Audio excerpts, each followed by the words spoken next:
धरान पानमारामा फेरि सस्तो राम्रो उत्कृष्ट जग्गा आइसक्यो देख्नुभयो बस पार्क पानमाराको बस पार्क र आसरा सुविधा केन्द्र र हामी जग्गा भट्टाउन जाँदैछौँ गाइज। यसलाई हेरौँ जग्गा भट्टाउन म तपाईँलाई लान्छु फुल भिडियो जग्गासम्मको। जग्गाको रेट छ 2,30,000 धुरले 17 धुर। हेर्नुहोस् गाइजहरू बनिरहेको सर पिच बाटो सर छ है टक्क तपाईँ जान सक्नुहुन्छ देख्न सक्नुहुन्छ। तपाईँहरूलाई म फुल भिडियो बनाउँदै ल्याइदिन्छु जग्गासम्म नै लाँदैछु तपाईँहरूलाई। र यो बाटो चाहिँ हाम्रो आसरा सुविधा केन्द्र जान्छ भने महिलाको पनि बन्दैछ नयाँ भवन त्यहाँ जान सक्नुहुन्छ।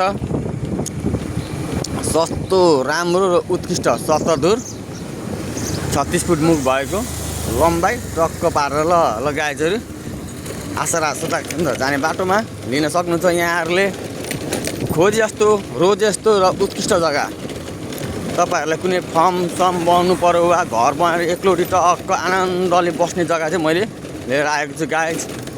एकान्त सुनसान र चिसो हावापानीको साथमा रमणीय ठाउँमा पुरै लिएर आइरहेको छु होइन। गाइजहरू हेर्न सक्नुहुन्छ देख्न सक्नुहुन्छ र यहाँहरूले जग्गाको फुल भिडियो इन्जोय गर्न सक्नुहुन्छ।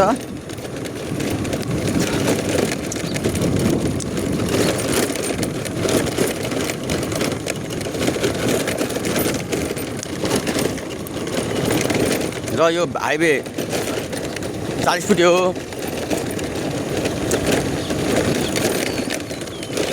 हाम्रो जग्गा चाहिँ यताबाट थोरै भित्र हिँड्नुपर्छ 20 फुटे बाटो क्लियर गरेर दिनुहुन्छ उहाँले।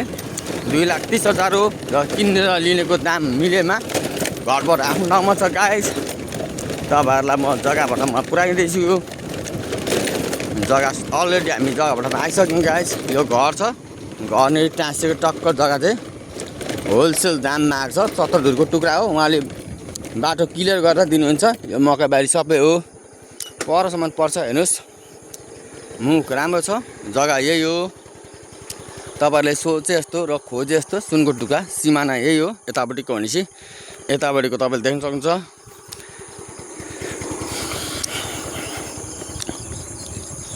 यहाँसम्म छ र सट्ट परसम्म टक्क 17 धुरको टुक्रा। र यहाँ हाम्रो आशा सुविधा केन्द्र छ भने यसकै अर्को हाम्रो यता बन्छ यसको विशेषता भनेको चाहिँ बाख्रा साख्रा यता हरेक व्यवसाय गर्न राम्रो र यस्तै अफिस यत्रै फेरि यता पनि बन्दैछ र यो पावरमेन्ट हिसाबले सुरक्षित एरिया भनौँ न। तपाईँलाई हरेक कुराले चाहिँ सुविधायुक्त ठाउँ छ गाइस लिने होइन पानमारामा।